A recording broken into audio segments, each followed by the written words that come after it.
Here's a really cool application that I use with my kids. It's called Celestia. You can find it online. It's free, Celestia. And what's neat about it is it lets you navigate the universe.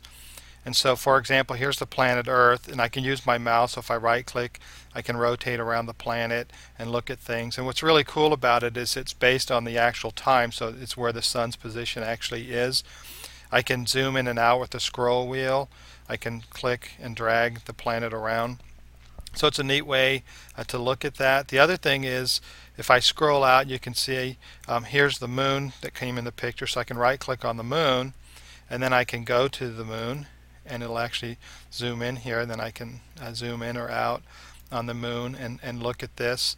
I'm going to go to the sun because I'll show you something that's pretty cool. So the sun is H, and that'll allow you to center it, and then hit G. That'll actually take you to the sun. And so now I'm at the sun, and I can zoom out, and then you can see the planets and stuff will start to come into view. You can see them coming in as I zoom in and out.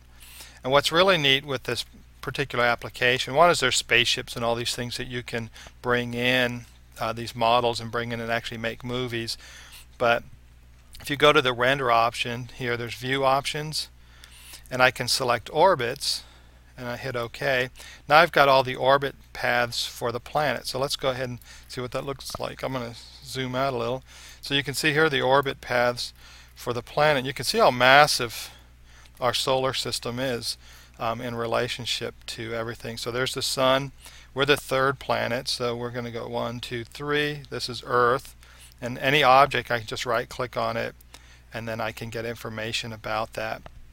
And then the other thing is I can right click on the sun, and I can see orbiting bodies. And for this case we'll do planets. We can see Saturn, so let's go to that. It's got some really nice features, and we'll hit G. That'll take us to Saturn.